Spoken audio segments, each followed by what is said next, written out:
You have 2 books out next year? I think. Yeah, you're like, now is it next year? Or is it? Yeah. You're like, wait, am I allowed to drop the pub dates? Yeah, I don't know if I'm allowed, but yeah, I do. Can you give us a little preview? Well, Are you allowed to? I'm not. One of them I'm not allowed to say. Okay. The other one, I can say that the protagonist is the best friend of a protagonist I've written about before. Oh, that's fun. You Yeah. can't tell us who? Okay, this is the first time I'm ever saying this. Okay.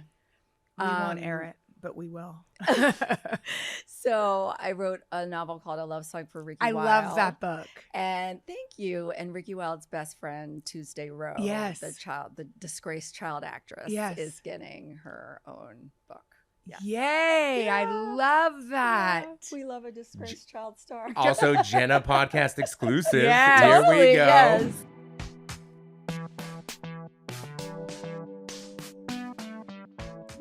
When the weather is hot and the days are long, that means one thing: summer reading. Today we are talking all about beach reads and the magic can happen when you pair a book with a Shea Lounge. Authors Tia Williams and Isaac Fitzgerald are joining me today with a few of their all-time favorites and new releases they're loving lately. Tia is the author of the romance novels A Love Song for Ricky Wilde and The Mist Connection. Isaac is an author whose most recent book, American Rambler, follows in the footsteps of Johnny Appleseed. Get ready for your TBR list to get a whole lot longer and happy reading. I am so happy to have the two of you with me right now. You're two of my favorites, authors, creators, book lovers. And so thank you so much, Tia and Isaac, for being with us. It's summer. I feel like we do this every year. Yes, we are usually jumping into some kind of seasonal situation. We like to talk seasonal books. And Tia, I'm so happy you're here. You know how obsessed I am with your work. Okay, so first talk about what you guys have you both had books out this year. They both did extremely well, which makes me so happy. Talk about American Rambler. So American Rambler basically is me walking away from loneliness and towards community. I followed the path of Johnny Appleseed, who some people don't know was a real guy named John Chapman, who was born around the time of the Revolutionary War. So it's a real nice tie-in to the 250th anniversary. Yeah. But basically it was an excuse to see the country at an eye level. I met so many great, wonderful people while I was on the road. And it's a story of looking at my family history, looking at America's history, and looking at the story of John Chapman and the ways in which when we look at things as three-dimensional and complex, they're always so much more interesting and so much more filled with joy and kind of hospitality. That's what I found out there on the road. I mean, by the way, that's timely. Listen, that's what I'm telling you. When you get out there and you're just like relying on the kindness of strangers, you would be very surprised how much love and hopefulness you find out there. I feel that too. Like we get to travel for this job so much, and sometimes people are like, "Oh, the world is so hard," and yes, it is, and it can be. And for some people more than others. But I also think there is so much goodness, and you maybe won't see it on your news screens every day, but if you look at like the ordinary extraordinariness of people, that's it. You just nailed. That is the theme of American Rambler. So you felt better after writing that book? Oh, I felt better after living it. I felt better after writing it, and I felt the ability to be present with people from all different walks of life and how much better a person it makes me. I am at my best when I am not alone. Yeah. And I think that is true of all of us. Yeah. And that's, we're in an epidemic of loneliness. I mean, the one thing that I think your work kind of strings your work together, the common thread, is hopefulness. Because Tia, you write these complex, really beautiful romances. Thank you. What's, inherent about the genre is that there's hope in the work that you write. So talked about the misconnection. Yeah. I think that's really what draws me so much to the genre is that, per the very strict romance genre rules that are hotly contested on Romance Talk, you have to have a happy ending. And so, going into it, no matter where this journey takes you, that you're going to have the hopefulness of, a happy ending. So yeah, so the misconnection, I was in a place of wanting and needing like a meet cute. And so this is about a woman who, because of some traumatic events in her past, has kind of done the opposite of what you're doing and has isolated herself, working from home, doesn't really leave the house, which is what a lot of us were doing about 5 years ago. And right? still, we're, I know myself personally, I kind of got into the whole doing your whole life from home, door dashing, ordering anything that you want, Zooming. And so she kind of has realized that she's got to get back out into the world and experience it. And so she takes this big job. It's overseas. She takes an international flight. It's her first time on an airplane in a million years. And she sits down in first class next to this very dashing gentleman with an Italian accent. And he's sexy and he's mysterious. We're in. And she doesn't get his contact information at the end of the flight. And so she realizes she has no choice but to hire a detective from her past to track him down. And the detective is just as handsome and sexy and interesting as the guy she sits next to. And it's called a love triangle. It's called a love triangle, folks. I'm not good at geometry. I'm not good at it, but I'm into it. Yeah. So it was so much fun to write. Did you have to like research like private eyes and look into? Oh, that's so fun. Oh, sorry. yeah. That's that's really fun. Isaac is a journalist. He got to get in there with the questions. That's really and fun. I was a journalist before. Yeah, you both are journalists. Yeah, I was a beauty editor at magazines. And if you ever need to, we do. Tell us what the best. Give us the best sunscreen, please. Yes, I know them all. Let's talk about what you're working on now, and then we're going to get to book recommendations. Okay. You have 2 books out next year. I do. Can you give us a little preview? Well, are you allowed to? I'm not. One of them I'm not allowed to say. Okay. The other one I can say that the protagonist is the best friend of a protagonist I've written about before. Oh, that's fun. You can't tell us who?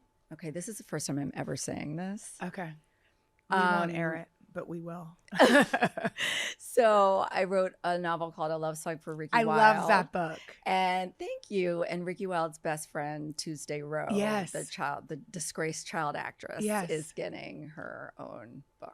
Yeah. Yay, I love that. Yeah, we love a disgraced child star. Also, Jenna podcast exclusive. Yeah, here totally. we go. Wait, can you tell us when that publishes? Or we don't have a date yet. Always in kind the of like shift, spring is summer. But summer, yeah. They always shift because they're book club choices. I mean, that right? does I'm it. not wrong. They can I'm move not things. wrong. That's right. I also love that the journalist is journaling, though, girl. Yeah. You were like, oh, so wait, what's it about? Wait, can we get the pub? What if we got one more exclusive? Well, I want to read it.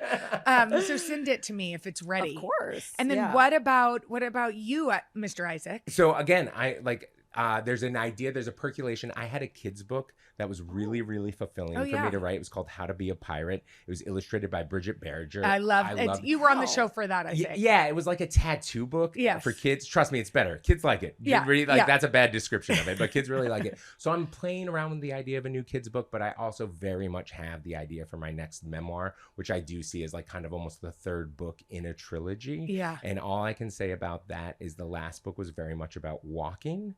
And it was inspired by books like Wild by Cheryl Strayed. Yes. And it was inspired by like Bill Bryson, A Walk in the Woods. Yeah. I'm always inspired by other, real books that affected me as a reader. Yeah. And so Zen and the Art of Motorcycle Maintenance is one that has affected me quite a bit. And the next book might be about a motorcycle. Again, I'm married now, so it's a motorcycle with a lot of rules, but that's the little But that's bit, what that's it what is. I'm working on. Oh Yeah. my gosh. Okay. Amazing. All right. I can't wait for all of that. Sorry, I'm so sorry. Go. What number books is this for you? 10. The lucky number 10. The lucky number 10. That's amazing. Yeah. Congratulations. I Sorry. know. Isn't that Thank you. incredible? Yeah. It's so great. But also you're prolific. I mean, You are. yeah. 1 to 2 books a year is quite a lot. Have you met Tessa Bailey? Yes. She writes like 3 to 4. And I'm so the classic eldest daughter type A, wanting to get the A+, wanting to have the teachers. So every time I find out an author is doing more, like producing on that level, I'm like, okay. By the way, does your tattoo say right? Yes. Do you see her right tattoo? Right, period. I have to That's remind so good. myself. Is that for real? Like, it's Yeah. like if I Yeah. would be like, read. Totally. I love I that. had to. I was having like a crisis of consciousness like 10 years ago, and I was like, "Where is my life going?" I'd gotten divorced. I had to sell my home. Like everything sucked. I lost my job, and I had to just remind myself, "This is what you do. Write your way out of it. Write your way through it. This is what's going to get you through." And I wrote a book called The Perfect Find that got me through, and now it's a movie on Netflix. Oh my gosh. With Gabrielle Incredible. Union. Yeah. With Gabrielle Union. Yeah. And did she shoot it? Is it And Keith Powers. It's Oh, already, yes, yeah, yes, it yes. came out in 2024, I think. Is that not crazy?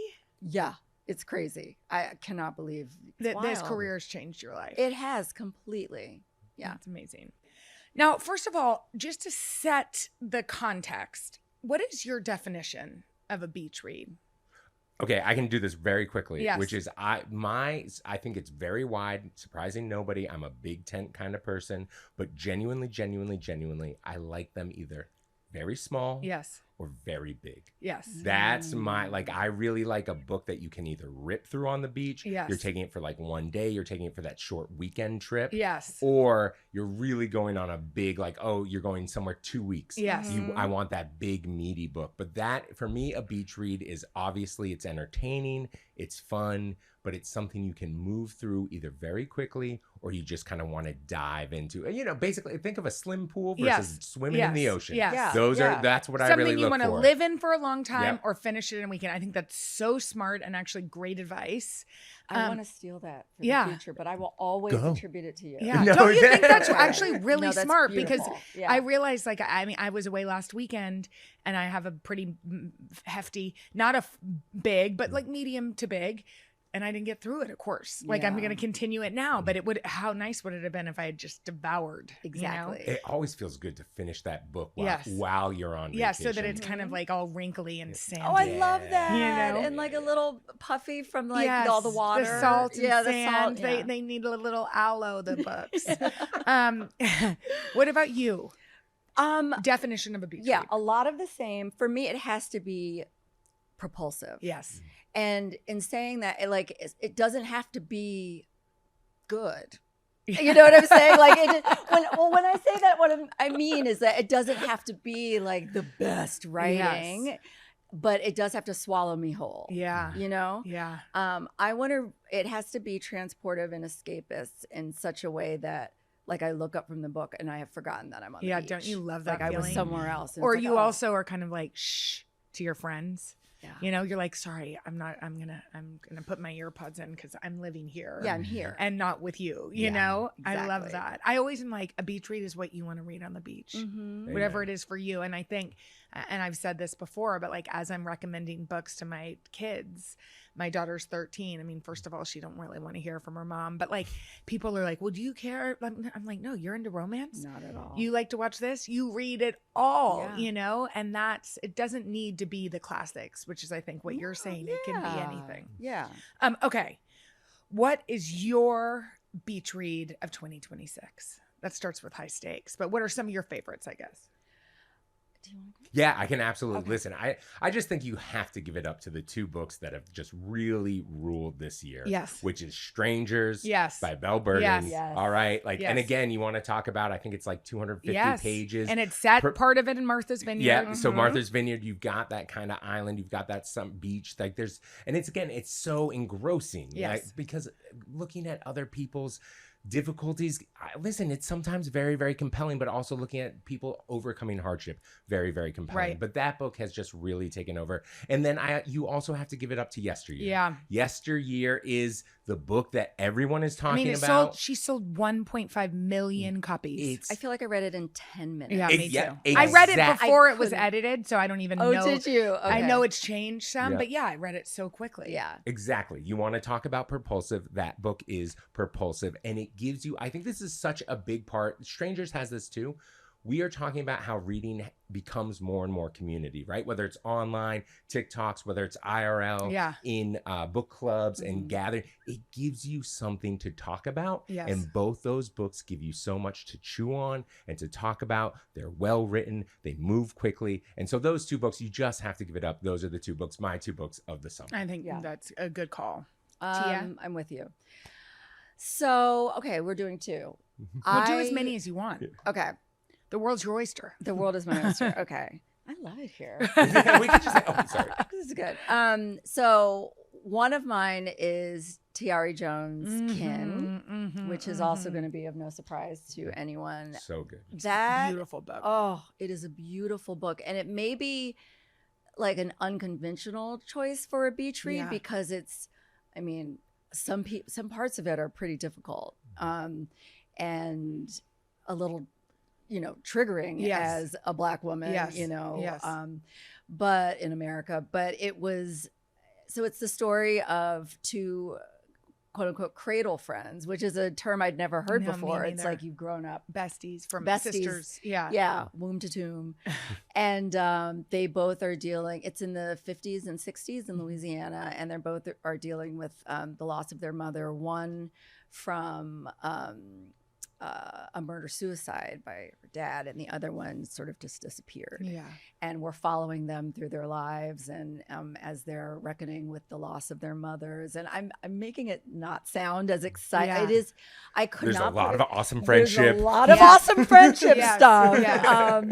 And this is what, like I was saying, you read a book and you look up and you forget that you're in the place that you are presently. And that's exactly what happened with Kin. I read it in 1.5 sittings. Yeah. I felt like I knew everyone in the book so intimately. The way she captures the complexities of female relationships, whether it's mother-daughter, whether it's, platonic friendships, that maybe even sort of spill over into something else, possibly. Yes. It's just completely captivating. And for me, that's the book of the summer. I think she's one of the greatest living. She is. I was about to say, there, boom, Right? you just said it. Mm-hmm. She is such a good writer. Yeah. Like that's it. Just line by line. Yeah. And funny. Yeah, Oh my gosh. hilarious. In real life, she was in Nantucket with us, and she is never one met of, her. oh my, Oh, funny and she's the I meant funny on the funny page. in written word, Yes. but in real life too, she is hilarious. Okay. A hoot. I believe An that. absolute hoot. Hilarious. Yeah. But yeah, it translates. It translates. Yeah. So for a book that sounds as heavy as it is, it also was very light and airy and gives you room to breathe. Which is kind of wild that she can do that. Yeah. When it is about what it's about. Absolutely. Okay, what else? I also really love Pool House. Oh, I haven't read that one Mary yet. Choi. Yeah. Yes. Oh man, really good. Talk about like salty pages. Yeah. I took this one to Tulum with me. It was a writer's retreat. Fun. I didn't do a lot of writing, but I did a lot of reading. That counts. Yeah, I was going to counts. say it's sort of research. It's kind of, definitely Right? research. So this one was so up my alley because it's like a literary read, but it's also, there's a little bit of romance and pop culture shenanigans. Yes. So this is about a sitcom dad, the actor who plays the sitcom dad. He dies, and his on-screen son, after the death, moves in with his on-screen wife, the actress, to kind of heal their wounds after the loss of this guy. And the actress who played his wife, her daughter also lives in the house. Yes. And she listen to me. She had a crush on the son. So like they're all in the house together, healing after this death. They're in LA in the shadow of Hollywood. Yeah. They're living in the pool house because they can't really afford the actual house. Yeah. And it's just what a tangled web we weave. Oh. And it's funny. It's more mother-daughter stuff. Growing up in the shadow of your movie star, TV star mom is quite a thing. And also dealing with, Freud would have a field day you know? I was gonna say, which love Yeah, shape exactly. is this? Yeah, exactly. Is it a trapezoid? Right. Because the guy who plays the, teenage son Yes. of the dad had a crush on his mom, quote unquote. And then the so girl it's like has a three-way crush The on girl has a him. crush on him. So yeah, it's a tangled up sort of thing. What about an unexpected read?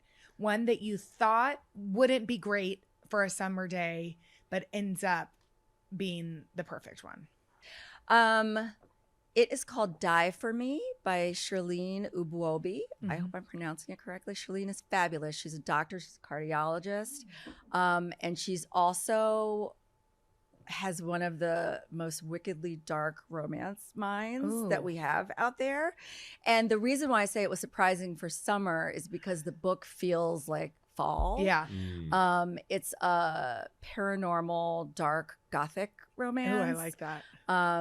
About a cardiologist who meets a very enigmatic, how do I say this without spoiling it? Seemingly timeless sort of gentleman. Is he dead?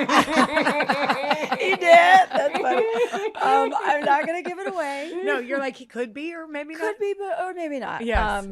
And then, sort of antics ensue as she tries to disentangle herself from his clutches. But yeah, it is dark. It feels like something you should be reading with when it's like cold out. Cold, like by the fire with mulled wine and like a little bit drunk while you're reading it. With fuzzy socks on, but it was great for a vacation. I love it. So for me, the reason it didn't come to my mind exactly was this is my unexpected summer read that I read this summer. Yes. And again, not something I would have slated. It kind of exactly what you're talking about.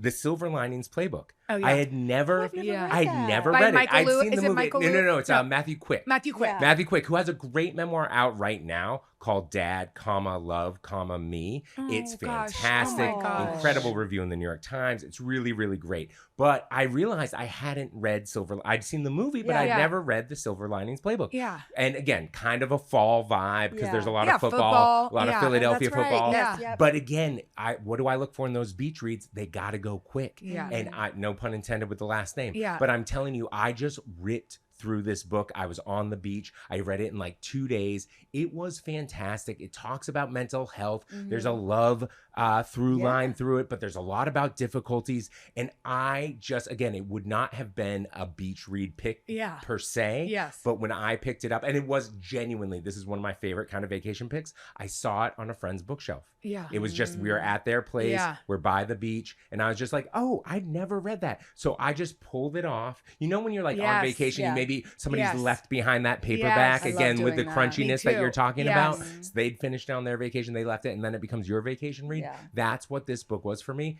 And so, I mean, surprise, it got made into a movie. Yeah. Obviously, people loved it, Yes. but it was phenomenal. I really Yeah. enjoyed it. Oh, good. That's so I have to read great. that. Best book series to binge. Okay, this one I can do quick too. I can, this way, you're not always on the spot.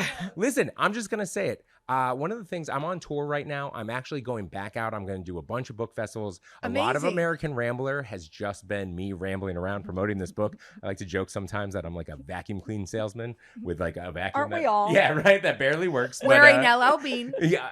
Hey, wearing it now, girl. Wearing LL Bean. Wearing LL Always Bean. be That's wearing right. LL Bean. Oh, my girl, main to main. I like that. I like that. But genuinely, I am out there meeting people. And the number one question, which you guys already touched on a little bit, so many parents just ask me, how do I get my kids to read? Yeah. How do I get my kids to read? Yes. And I am telling you right now, the series that I am binging this summer, I've not made it all the way through because there's so much, but I'm a big hunk of the way through now, is Dungeon Crawler Carl. Oh, yeah. People are These upset. love that. books are fantastic. I know. Elena on our team was like, Everybody's reading it. I mean, Yeah. if you look at the New York Times bestseller list, it's like he has 14 of the spots. Yeah. What can you explain for people like Tia? Have you Absolutely. read it yet? I haven't. I haven't either. I got you. Okay. I got you. All And right. would like young adults be into it? So yes, I want to preface this by saying I have a very open view on what's I grew up reading Stephen King. Yeah. Let's just Me put it too. that By the way, I Same. told you one time I had a boyfriend that read me Stephen King on the phone late at night, That's like what a I'm romance. talking- romance. That's A what I'm romance talking about. part. That I is the was, like, beginning of blushing.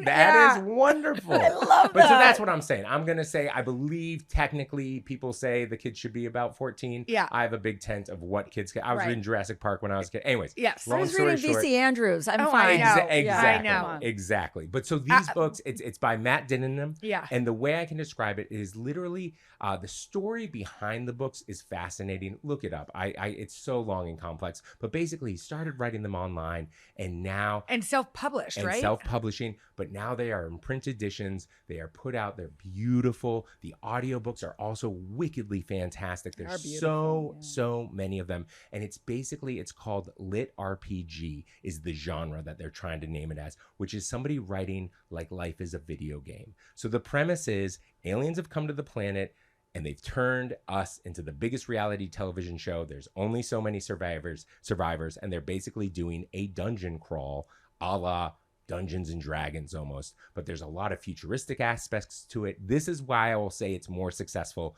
than just self-published, whatever this is. Yeah. Like genuinely, he writes it in a way where you can tell there are larger emotional things happening from the main character, Carl's past, that are a through line through the book.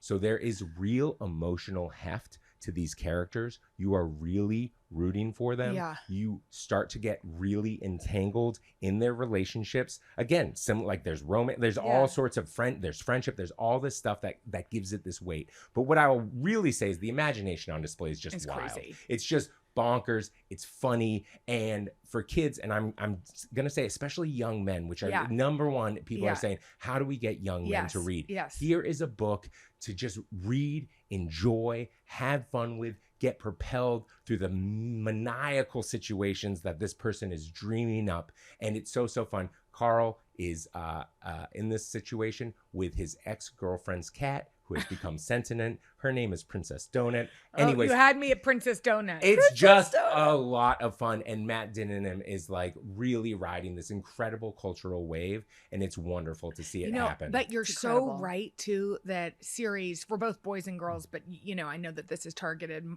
more. Series are such a important tool because you read one and then you cannot wait to devour the next, and then That's it's right. constant. So it is such a good. I mean, like Jenny Han, what she's done for Amazing. Oh, man. young women. Yeah.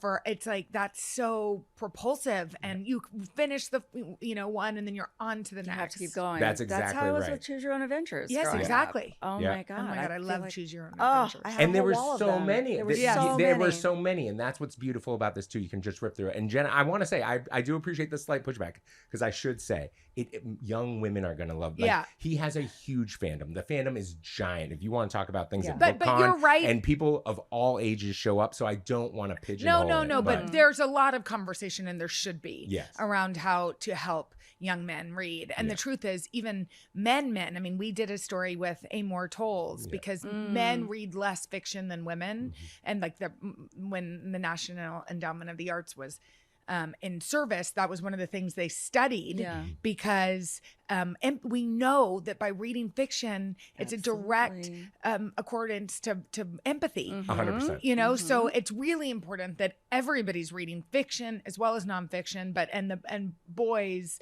are a category that we need to focus on. So no, I wasn't trying to push back. No, but I was just They're saying great. series. I Yeah. say the same thing to parents. Series are Yep. such a great tool. Absolutely. I can't even remember what we were talking about. Guess I said what? We were talking about series.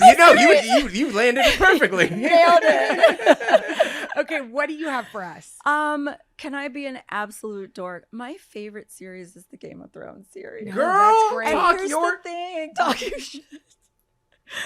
I think you're allowed to say that. Are we Okay, allowed talk to your say shit.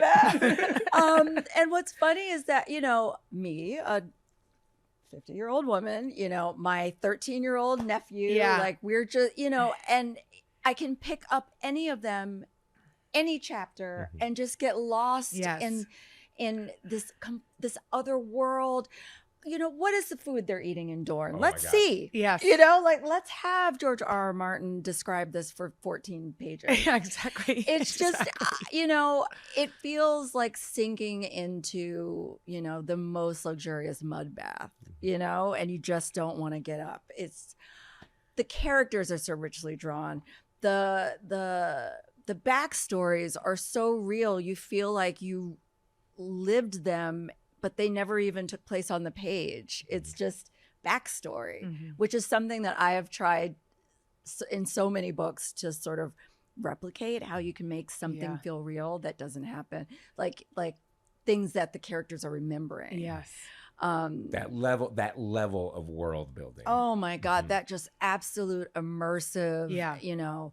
And even when it gets to inside baseball, like what the hell is he talking about now? It doesn't lose you. It doesn't lose you. And because mind you, I'm not a fantasy reader. I'm not really either. But I'm a hymn reader. Yeah. And it's because I'm like, I remember when The Sopranos first came on, and I would get a little confused with all the like back and forth mafioso stuff. Yeah. Like, who are we rooting for now? And what are the alliances? Yeah. But then the writing and the performances were so good, I just gave myself over to it. Yes. That's It's the like, same. let go and let God. That's how I Yes. feel about Yes. I love George that. R.R. Martin. Okay. So What good. about, and this is the perfect segue because you're talking about how you're in his camp. What about authors that you continue to return to?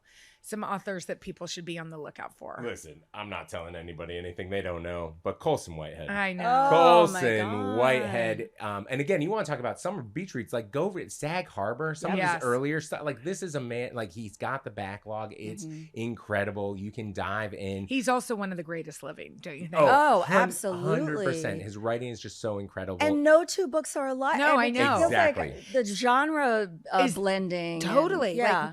Wait, so do you want a memoir nonfiction about poker? He wrote it. Right. Do you Yeah. want an emotionally like literary zombie book? Don't worry, Zone 1. He wrote Yeah. it. Do you Some want a Harlem summer like this is Renaissance. what my coming of age Sag Harbor Yes, done? yes. Like what do you want? But his Harlem trilogy is Oh. so and so this good. is the last book in the Harlem So trilogy, right? It just came Just out came out in this summer. July. That's right. It's called Cool Machine, but you should read the entire trilogy, and it moves through different decades in New York, which Colson is like one of our absolutely greatest Right. living writers, greatest writers in history. I'm Yes. just going to raise it to that. Yeah. But genuinely, New York is this man's muse, Yeah. and he writes about it so well. And so it moves through these different decades. And Cool Machine, the final end of the trilogy, is the 80s, which is when Colson was kicking like alive in New York. Yeah. And so it just shines through so much in this book. But the whole entire book, basically, it's a guy who owns a furniture shop. Sometimes he's a fence, light crime.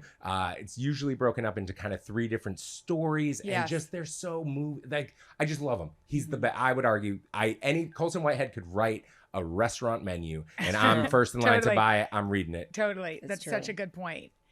Tia? Wow, I love him. Have you read Coal Machine? I haven't read it. Oh yeah, it's Okay. guys. Okay. It's It didn't so end good. the way I thought it was going to. Do you agree? I agree.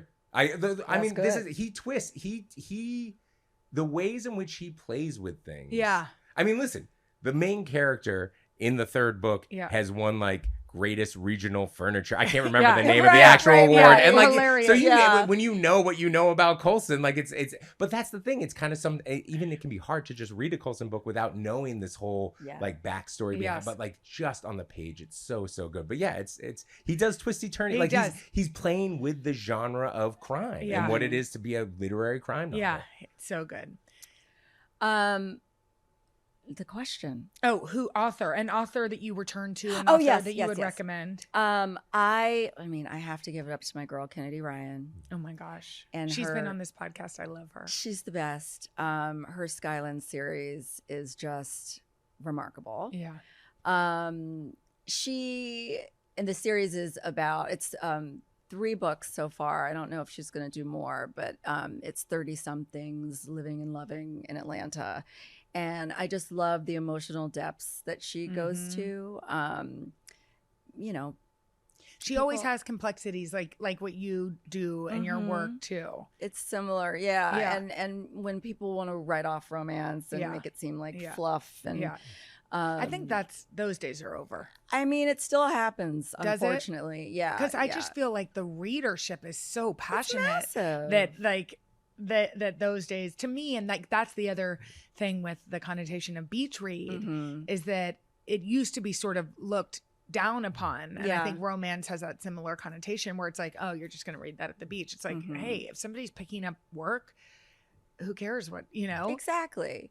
I mean, but it's the same. It's the old thing. It's because who is the largest demo for romance readers? It's women. Yeah. And, you know, what we love is supposed to be silly. Yeah. But I think what Kennedy does for, you know, mental health community and the way her obsessive like researching and sensitivity reader, you know, sort of the way she approaches writing about some of these like emotional and mental situations is just, it makes everyone feel seen. And that's a great thing. I love Jasmine Guillory. I love Emma Cline. She wrote a book called The Guest. Did you guys read The Guest? Yes. I just love a liar and an unreliable narrator, a grifter, a scam artist. Grifter. A con. Like this woman breezes into the Hamptons. No one knows her, and yet she ends up at all the parties, like slowly disintegrating. That's like a her. great summer read. Because it came out a couple summers ago, right? I have this beautiful moment, this beautiful memory. I am at a pool in the East End, and I will never forget. I just look around, and I swear to you, there was at least 7. Like, and that's not hyperbolic. Yeah, I believe The you. Guest. That green cover was just and everyone. It was open, and they were just, and I was just like, that's the incredible. summer read That's of a the year. moment. Yeah. That's Big, like living in New York, and you know, I've lived here since the summer I graduated college in 1997. Yeah. And the times I have had and the amount of people that you meet that you're like, you don't really belong here, do you? Yeah. Who do you know here? Yeah. Talented How did Mr. you get Ripley. in here? Yeah, vibes. exactly. Yeah. And I'm always fascinated by the balls on that Yeah, person. totally. Because I cannot tell a lie. No, and sleep at night. no. So like, how are you conning your way into people's homes for the summer? Yeah, Like, it's so it's good. fascinating. I love Emma Cline. What about a summer read that you think should be turned into a movie or a television show? okay. This for me is this vast enterprise by Craig Fairman. Now, this is my summer read for the dads out there, all right? And so it is basically the story of Lewis and Clark, but instead of just focusing on Lewis and Clark, this man, Craig, he is a historian. He dove deep into the archives. There's over 1 million written words from the Lewis and Clark expedition. Gosh. So this man just poured over everything, personal journals, anything he could find. And he told the story, basically, this is a story we're all very familiar with, but he retold it from the perspective of the smaller characters, from the different people that made up the whole expedition. It's awesome. Like, trust me, if your dad's like, I don't know what to read right now, put this book in his hands. They're going to love it. But why I think it would make a great show is think about that. Characters. I mean, listen, that's one of the reasons I love Colson's work. Yeah. The characters are just so good. But here we have a nonfiction book about these incredibly interesting characters that made up this wildly well-known expedition. Imagine an HBO miniseries. Yeah. Oh my Imagine. Yeah, like Chernobyl vibes. Yes, exactly. But we're not just focused on like the two main heroes, who, by the way, very complex individuals themselves. Yes. But imagine. Who I know That's a way to nothing put it. about. Right, yeah, exactly. Yeah. What do you mean? Exactly. But I'm Oh, telling you, like it sketchy. gets into each of the people that made it up in this fascinating way it's a history nonfiction book can be so dry. Yeah. It can be, oh my And gosh, this am I giving reads myself? like- No, it reads like a novel. Well, and I do think it's so important. Min Jin Lee was saying that part of what her job is as a novelist is to examine the ordinary, like we were saying, 100%. the people in history that have not always been put into the dialogue, had not been Exactly. part of the history. That's exactly And right. it sounds like And that's this what book does is. that exactly. And Yeah. that is just a real quick, like that's in my nonfiction with American Rambler. What I love about getting out there in the road is pedestaling the Yes. average people that Yes. you meet. Well, that's exactly it. what Shining we a were just saying. Yeah, shining a spotlight on the ordinary. Yeah. Because the ordinary, when you look at it closely enough, is always extraordinary. exactly. And that's what Craig does amazingly with these historical figures. He finds that small Wait, what's person. the name of that one? This vast enterprise. This But it's like also like James, personal Yeah. art- Yeah. personal Exactly. art. Like that. Mhm. That It's was like a brilliant. rewriting and a Yeah, rethinking of something.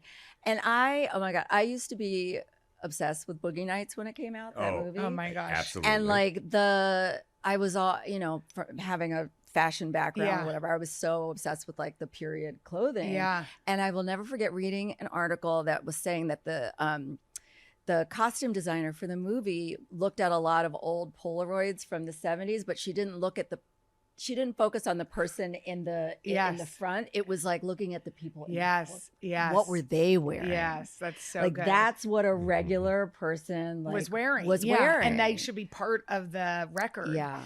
What It's about really you? interesting. A book that you would make into a television series or a movie? Oh, I just had it and I lost it. I I was know. so lost in what you said. And I want to get there No, it like was wrap, so but we still good. haven't got into fall. So Oh, here it is. Here Okay. it is. Okay. It's a new book that I just read called Retro by Jessica Goldstein. okay. Oh my God. It's a debut. It's brilliant. Is it already been published? Now I don't know if it was an ARC or not. Okay. No, that's good. This is authenticity, No, baby. yeah, that's okay. This is authentic. You're That's like, listen, okay. I get early books. I do not know if that's this is okay. shelves yet. Not sure. Yeah. But it's about an out of work actress and it's first person and it's immediately just like this, you get who this Yeah. woman is. Just down on her luck. And she accepts a job working for this like super elite travel agency, but it's a time travel agency. Oh my gosh. Fun. And it's like people can pay enormous amounts of money to go to any era that Yeah. they want. And it kind of has the vibe of the submarine Yeah. kind of situation, like Yeah. the things people will pay for that might Yes. ultimately be their end. Downfall. So good. Oh, good. Okay, we're gonna look for that. All It's right. called Retro. Fall preview. What are you most excited about? I could listen. This fall is about to be huge. This Yeah. is 2026 fall is huge. Yes. We've got The Disappearers by Marlon James. Mhm. That's my Mhm. number one. Mhm. It is a revenge book. It's told in all these different kind of ways of writing. He's a genius and he's back. And he didn't go anywhere. No. But it is just amazing. The Disappearers by Marlon James. You've already recommended that to me. Yeah, it's so good. All right. So and Yeah. then I don't need to recommend Min Jin's newest to you, Oh my American gosh, Hag American One. Hag One. It's so That was good. mine. Okay, I'm sorry. Let me boom. I'll pass it off. I'll No, pass no, it no, off. you take it. No, because I can just Exit Party by Emily St. John Yes. Mandel. I mean, think about all of these authors that have books out in the fall. It's just Mhm. it's great. Hernan Mhm. Diaz has a book coming out. There's so much really rich, Chloe wonderful stuff. Benjamin. Yes, Yep. I'm so sorry. That is such a great one. And Understory. I'm going to do an event with her in the fall. I just finished it, guys. It's so You loved it. it's so good. Like so many people are I have to back tell in you, such a big way. One of the authors that's back, and who you have not mentioned, I Mhm. wrote one of my favorite books of all time that I've read for the fall. Talk so to me. I can't say it. No. I'll tell you guys off. Okay. Oh man, now I know. Is Look that at that. mean? But you'll know. It's one of my favorite books I've ever read. Oh, that's fantastic. Really? to hear. Yes, Oh but my y'all gosh. you're gonna be like, oh, no joke. But okay, when I tell But you. yeah, so I just And American Hagwan is so good Yes. too. There's Min just- Jin is a a beast. she's amazing. There's just so many. Some of the best American writers we have right now all have books coming out this fall. Readers are about to eat. Yes. And so that's but if you're asking me, gun to my head, one, The Disappears, Marlon James. Yes. Cannot wait for that one. Yeah. Stephen Graham Jones. Oh, yeah. I'm a big horror gal. He has one coming out in the fall. And now I have lost it. See, next time I'm going to write these down instead of like No, putting but them we in can my just phone. we can just Google. We'll Google them. Yeah. There's a new book called Seventh Ribbon by a debut author coming out in October. And it's a sort of magical realism, speculative fiction situation. And it sounds so up my alley. A widow finds a magical typewriter. Wow. And there's the seventh ribbon in the typewriter. You can change history. And so she uses the ribbon to rewrite Oh wow. her Like- deceased husband's life to bring him back. Oh, that does sound like something you'd be Oh into. my God. That sounds awesome. It's just crying a river of tears. Yeah, I love that. In a good way. I would say too, just other books that I've read this summer, because I've started something which is new and I love it, which is reading for fun. Yeah. Yeah. It's a new thing and I'm so thrilled. One book we did not talk about, which I thought was so good and not something, I only read it because I'd read one of his other books, was London Falling. Oh my God, Patrick Radden Keefe, the man. I mean, Yeah, the what man. a well-researched. Oh, he's incredible. And yet, exactly what I was just talking about. A journalist. Yeah, no, you read it like a novel. Yeah, Yeah. it's not dry at all. But it's, I mean, it's wild. Mm-hmm. And Empire, the reason I read it is Empire of Pain, I thought was so Yeah. spectacular. So did everybody. Yeah. And this is obvious, but Whistler by Ann Patchett, I read it in like one seating, and it's just so, it's goodness. Yeah. It's sort of like It's beautiful. how we started our conversation about hope. Yeah. Mhm. And talking about writers that you will read Right. anything I they know. write. Well, I've always been Everything. like that with her, like, and I'm sure many people are, Mhm. but this one really hit the spot. Yeah.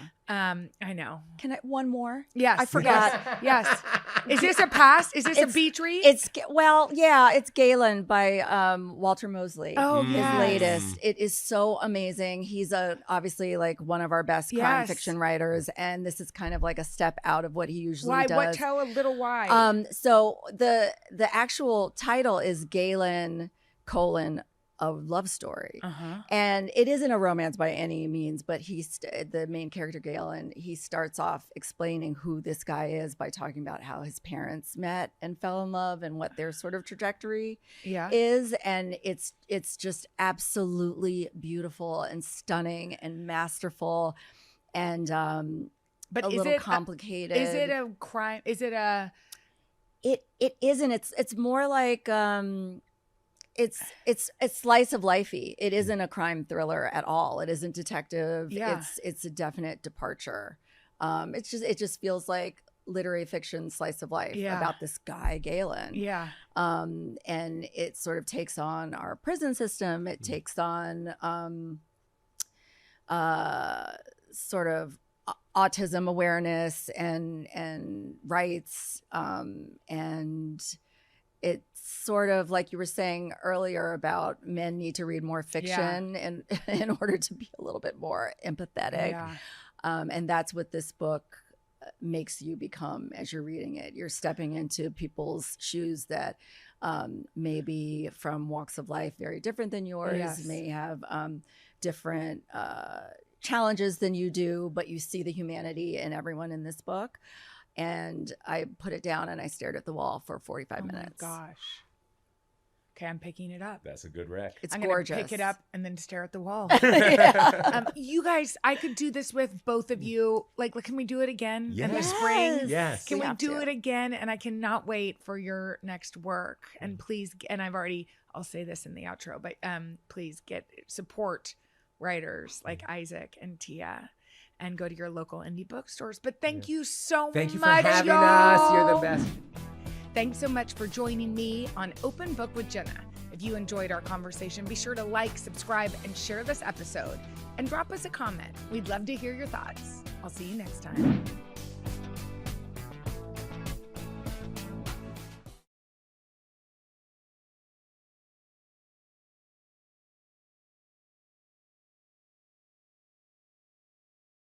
Hey, thanks for watching. And don't forget, you can catch the Today Show every morning on NBC or take Today when you're on the go. Just follow the Today podcast on Apple Podcasts, Spotify, or wherever you listen.